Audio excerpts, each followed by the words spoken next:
여러분은 철학자라고 하면 어떤 이미지가 떠오르시나요? 책상에 앉아 어려운 책을 읽는 모습? 강단에서 학생들에게 강의하는 모습? 아니면 조용한 서재에서 글을 쓰는 모습? 오늘 제가 소개할 철학자는 그 어떤 이미지와도 다릅니다. 디오게네스? 그는 역사상 가장 이상한 철학자이자 동시에 가장 철학자다운 철학자였습니다. 그는 책상에서 철학하지 않았습니다. 강단에서 말하지 않았습니다. 제자들에게 체계를 가르치지도 않았습니다. 그는 몸으로 철학을 살았던 사람이었습니다. 어떻게 살았냐고요? 항아리 속에서 살았습니다. 시장 한복판에서 잠을 잤습니다. 구걸로 먹고 살았습니다. 그리고 스스로를 개라고 불렀습니다. 미쳤다고요? 사람들도 그렇게 생각했습니다. 하지만 디오게네스는 말했습니다. 나는 미친 것이 아니라 너희가 미친 것이다. 오늘 우리는 함께 이 기이한 철학자의 이야기를 들어보겠습니다. 그리고 그의 말들이 2400년이 지난 지금 왜 여전히 우리를 불편하게 만드는지 생각해 보겠습니다. 추락에서 시작된 자유. 디오게네스는 기원전 4세기 고대 그리스에서 태어났습니다. 출신은 지금의 터키 지역인 시노페. 그의 아버지는 환전상이었는데 위조 화폐 사건에 연루되며 가문은 몰락합니다. 보통 사람이라면 이 사건을 인생 최대의 불행으로 여겼을 겁니다. 하지만 디오게네스에게 이 추락은 오히려 시작이었습니다. 디오게네스는 이 사건 이후 아테네로 추방되듯 떠나게 됩니다. 그리고 그곳에서 한 철학자를 만납니다. 소크라테스의 제자 안티스테네스였죠. 안티스테네스는 말했습니다. 행복은 소유가 아니라 필요 없는 것을 버리는 데서 시작된다. 생각해 보세요. 대부분의 사람들은 뭔가를 얻어야 행복해진다고 믿습니다. 더 많은 돈, 더 좋은 집, 더 높은 지위. 하지만 안티스테네스는 정반대로 말한 겁니다. 이 말은 디오게네스의 인생을 완전히 바꿔놓습니다. 디오게네스는 그때부터 하나씩 버리기 시작합니다. 집을 버렸습니다. 재산을 버렸습니다. 신분을 버렸습니다. 체면을 버렸습니다. 그리고 마지막에는 정상적인 삶이라는 개념 자체를 버렸습니다. 그는 항아리 속에서 살았습니다. 시장 한복판에서 잠을 잤습니다. 구걸로 연명했습니다. 개처럼 살았습니다. 사람들은 그를 비웃었습니다. 조롱했습니다. 미쳤다고 불렀습니다. 하지만 디오게네스는 전혀 개의치 않았습니다. 개처럼 산다는 것. 디오게네스는 스스로를 키니코스, 즉 개 같은 인간이라고 불렀습니다. 개처럼요? 예, 정확히 그렇습니다. 하지만 이것은 모욕이 아니었습니다. 오히려 그가 추구한 삶의 방식이었죠. 개처럼 솔직하게 살고, 개처럼 꾸밈없이 살고, 개처럼 권력을 두려워하지 않고, 개처럼 필요 없는 것을 쌓아두지 않는 삶. 생각해 보세요. 개는 거짓말을 하지 않습니다. 개는 체면을 차리지 않습니다. 개는 남의 눈치를 보지 않습니다. 개는 내일을 위해 오늘을 희생하지 않습니다. 그가 개처럼 살겠다고 선언했을 때 사람들은 그를 조롱했습니다. 그러자 그는 이렇게 말했습니다. 너희는 인간답게 산다고 말하지만 욕망의 노예로 살고 있다. 전곡을 찌르는 말이죠. 우리는 인간답게 산다고 생각합니다. 하지만 정말 그럴까요? 아니면 욕망에 끌려다니며 사는 걸까요? 대낮에 등불을 든 남자. 디오게네스의 가장 유명한 일화는 대낮에 등불을 들고 사람을 찾았다는 이야기입니다. 상상해 보세요. 햇빛이 쏟아지는 시장 한복판에서 한 남자가 등불을 들고 돌아다닙니다. 사람들이 묻습니다. 무엇을 찾고 있느냐? 디오게네스는 이렇게 대답합니다. 나는 인간을 찾고 있다. 사람은 넘쳐났습니다. 시장은 사람들로 가득했죠. 하지만 그가 말한 인간은 없었습니다. 그가 찾던 인간은 어떤 인간이었을까요? 권력에 굴복하지 않는 인간, 욕망에 끌려다니지 않는 인간, 남의 시선에서 자유로운 인간. 그가 찾던 것은 살아있으나 죽지 않은 인간이었습니다. 몸은 움직이지만 영혼은 죽은 사람들 사이에서 진짜 살아있는 한 사람을 찾았던 겁니다. 2400년이 지난 지금 여러분이 만약 대낮에 등불을 들고 사람을 찾는다면 찾을 수 있을까요? 아니면 디오게네스처럼 여전히 찾지 못할까요? 플라톤에게 던진 닭. 디오게네스의 통쾌한 일화가 또 하나 있습니다. 어느 날 플라톤이 인간을 이렇게 정의합니다. 인간은 깃털 없는 두 발 달린 동물이다. 당시 플라톤은 아테네에서 가장 존경받는 철학자였습니다. 그의 말은 곧 진리처럼 받아들여졌죠. 며칠 뒤 디오게네스는 깃털을 뽑은 닭을 들고 플라톤의 학교인 아카데미아에 들어갑니다. 그리고 외칩니다. 플라톤이 말한 인간을 데려왔다. 철학자들은 침묵했습니다. 플라톤은 정의를 수정할 수밖에 없었죠. 널쩍한 발톱을 가진 깃털 없는 두 발 달린 동물. 디오게네스는 이 한 번의 행동으로 무엇을 보여준 걸까요? 철학이 현실에서 검증되지 않으면 헛소리일 뿐이라는 것입니다. 아무리 그럴듯한 정의라도 현실에서 작동하지 않으면 쓸모없다는 거죠. 디오게네스는 위선자를 참지 못했습니다. 도덕을 말하면서 욕망을 숨기는 자, 절제를 말하면서 사치를 즐기는 자, 겸손을 말하면서 명예를 탐하는 자. 그는 말이 아니라 삶으로만 철학을 인정했습니다. 공공장소에서의 철학. 디오게네스는 거리에서 자고 구걸하며 먹고 필요하면 공공장소에서 모든 행동을 했습니다. 사람들이 항의했습니다. 그건 너무 추잡하지 않은가? 그러자 디오게네스는 이렇게 대답했습니다. 배고플 때 먹는 것이 부끄러운가? 그렇다면 왜 욕망은 부끄러워하지 않는가? 생각해 보세요. 우리는 자연스러운 것들을 부끄러워합니다.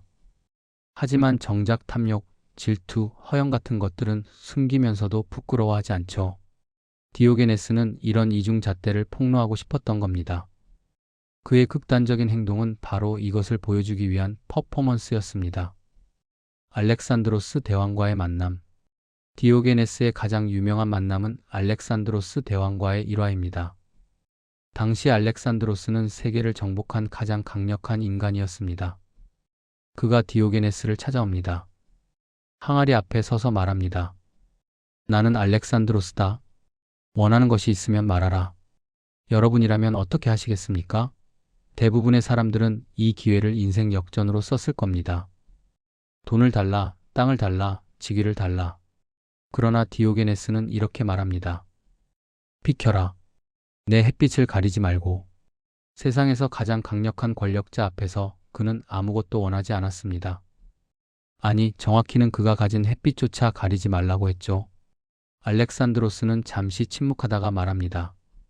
내가 알렉산드로스가 아니었다면 디오게네스가 되고 싶다.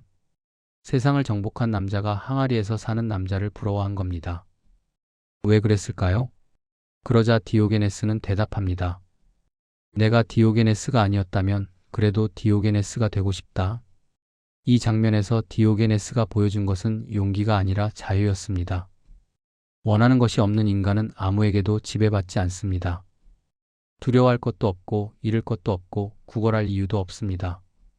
진짜 부자는 누구인가? 디오게네스는 말했습니다. 가장 부유한 사람은 가장 적게 필요한 사람이다. 이 말을 곱씹어 보세요. 우리가 생각하는 부자와 정반대죠. 우리는 많이 가진 사람을 부자라고 부릅니다. 하지만 디오게네스는 묻습니다. 정말 그럴까? 많이 가진 사람은 많이 잃을 수 있습니다. 많이 가진 사람은 그것을 지키느라 불안합니다. 많이 가진 사람은 더 많은 것을 필요로 합니다. 반대로 적게 필요한 사람은 어떨까요? 그는 잃을 것이 적습니다. 지킬 것이 적습니다. 더 필요한 것도 적습니다. 그래서 디오게네스는 자신이 가장 부유하다고 말할 수 있었던 겁니다. 디오게네스 철학의 핵심. 디오게네스의 철학 핵심은 사실 단순합니다. 첫째, 자연에 맞게 살아라. 불필요하게 복잡하게 만들지 마라. 둘째, 욕망을 최소화하라. 욕망이 많을수록 노예가 된다. 셋째, 사회가 만든 허상을 의심하라. 모두가 옳다고 해도 의심하라. 넷째, 스스로에게 부끄럽지 말아라. 남의 눈이 아니라 자신의 양심을 기준으로 삼아라. 그는 말했습니다. 인간을 노예로 만드는 것은 쇠사슬이 아니라 끝없는 필요다. 우리를 가두는 건 감옥이 아닙니다. 우리가 필요로 하는 것들입니다. 이게 없으면 안 된다. 저게 없으면 불행하다.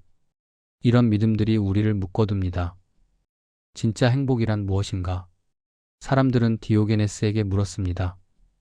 행복이란 무엇입니까? 그는 대답했습니다. 아무도 필요 없는 상태. 누군가에게 인정받아야 하고 무언가를 가져야 하고 어디엔가 속해야 안심하는 상태. 디오게네스는 이것을 노예 상태라고 불렀습니다. 생각해 보세요. 우리는 얼마나 많은 것들을 필요로 합니까? 타인의 인정, 사회적 지위, 물질적 소유, 소속감. 이것들이 없으면 우리는 불안합니다. 그래서 우리는 이것들을 얻기 위해 자유를 포기합니다. 그가 항아리에서 살았던 이유는 가난해서가 아니었습니다. 가장 빠르게 자유로워지는 방법이었기 때문입니다. 가르침이 아닌 삶. 디오게네스는 학교를 세우지 않았습니다. 책을 남기지 않았습니다. 하지만 그의 인생 전체가 하나의 거대한 철학서였습니다. 그는 말했습니다. 나는 사람들을 가르치지 않는다. 나는 보여줄 뿐이다. 많은 철학자들은 말로 가르칩니다. 하지만 디오게네스는 삶으로 보여줬습니다. 어느 날 사람들이 그에게 물었습니다. 당신이 그렇게 살면 세상이 바뀝니까? 디오게네스는 대답합니다. 아니, 하지만 내가 바뀐다. 이 문장이 디오게네스 철학의 핵심입니다. 철학은 세상을 바꾸는 기술이 아니라 자기를 속이지 않는 기술입니다. 우리는 종종 세상을 바꾸고 싶어 합니다. 하지만 정작 자기 자신은 바꾸지 않죠. 디오게네스는 정반대였습니다. 문명이 만든 거짓 필요. 디오게네스는 문명 자체를 부정하지 않았습니다. 그는 문명이 만든 거짓 필요를 부정했습니다. 명예가 없으면 실패자라는 생각, 돈이 없으면 무가치하다는 생각, 외로우면 불행하다는 생각, 다수와 다르면 틀렸다는 생각. 디오게네스는 이 모든 것을 향해 한마디만 던졌습니다. 누가 그렇게 정했는가? 정말 좋은 질문입니다. 우리가 당연하게 여기는 많은 것들, 그것들은 정말 당연한 걸까요? 아니면 누군가가 만들어낸 기준일까요? 명예가 없어도 괜찮을 수 있습니다. 돈이 적어도 행복할 수 있습니다. 혼자여도 평온할 수 있습니다. 다수와 달라도 오를 수 있습니다. 디오게네스는 이것을 삶으로 증명했습니다. 죽음 앞에서도 철학자. 디오게네스는 죽음 앞에서도 철학자였습니다. 그는 제자들에게 말했습니다. 내가 죽으면 성 밖에 나를 버려라. 제자들이 놀라며 말합니다. 짐승들이 뜯어먹을 것입니다. 그는 웃으며 말합니다. 그렇다면 막대기를 함께 두어라. 쫓아내게. 제자들이 다시 말합니다. 죽으면 어떻게 쫓습니까? 디오게네스는 말합니다. 그렇다면 버려도 좋다. 나는 이미 거기에 없을 테니. 죽음조차 가볍게 만드는 이 태도. 어떻게 가능했을까요? 디오게네스는 인생을 무겁게 만들지 않았습니다. 죽음조차 가볍게 만들었습니다. 왜냐하면 그는 이미 살아있을 때 모든 것을 내려놓았기 때문입니다. 2400년 후에도 불편한 철학. 디오게네스의 철학은 불편합니다. 지금 시대에도 가장 불편한 철학입니다. 왜냐하면 그는 우리에게 묻기 때문입니다. 정말 그것이 필요한가? 정말 그것 없으면 못 사는가? 정말 그것이 당신인가? 디오게네스는 성공한 사람이 아니었습니다. 그러나 그는 패배한 인간도 아니었습니다. 그는 자유로운 인간이었습니다. 원하는 것이 적었고 두려움이 적었고 거짓이 없었고 자기 검열이 없었습니다. 디오게네스는 말합니다. 나는 아무것도 가진 것이 없다. 그래서 아무에게도 빼앗기지 않는다. 그가 항아리에서 살았던 이유는 세상을 떠나기 위해서가 아니었습니다. 세상에 속지 않기 위해서였습니다. 오늘날 우리에게 던지는 질문. 디오게네스가 오늘 우리 앞에 나타난다면 아마 성공하는 법을 가르치지 않을 것입니다. 대신 이렇게 말할 것입니다. 너는 왜 그렇게 많이 필요로 하느냐? 그 많은 것이 정말 너를 자유롭게 했느냐? 아니면 더 묶어두었느냐? 디오게네스의 철학은 지식을 늘리지 않습니다. 대신 짐을 덜어냅니다. 그리고 묻습니다. 그 모든 것을 빼도 너는 여전히 너인가? 오늘 우리는 항아리에서 살았던 한 철학자의 이야기를 들었습니다. 그는 미친 사람처럼 보였습니다. 하지만 어쩌면 그가 가장 정신이 또렷한 사람이었을지도 모릅니다. 우리는 더 많이 가지려고 합니다. 하지만 디오게네스는 더 적게 필요하라고 말합니다. 우리는 남에게 인정받으려 합니다. 하지만 디오게네스는 자기 자신에게 솔직하라고 말합니다. 우리는 안전을 추구합니다. 하지만 디오게네스는 자유를 선택하라고 말합니다. 여러분은 지금 무엇을 선택하고 계십니까? 더 많은 소유입니까? 아니면 더 적은 필요입니까? 남의 인정입니까? 아니면 자기 확신입니까? 안전한 불행입니까? 아니면 불안한 자유입니까? 디오게네스는 2400년 전에 살았지만 그의 질문은 여전히 살아 있습니다. 그리고 그 질문은 여전히 우리를 불편하게 만듭니다. 아마도 그것이 진짜 철학의 역할일 겁니다. 여기까지 디오게네스 소개 및 철학 영상이었습니다. 구독과 좋아요는 명언소리 채널 운영에 정말 큰 힘이 됩니다. 감사합니다.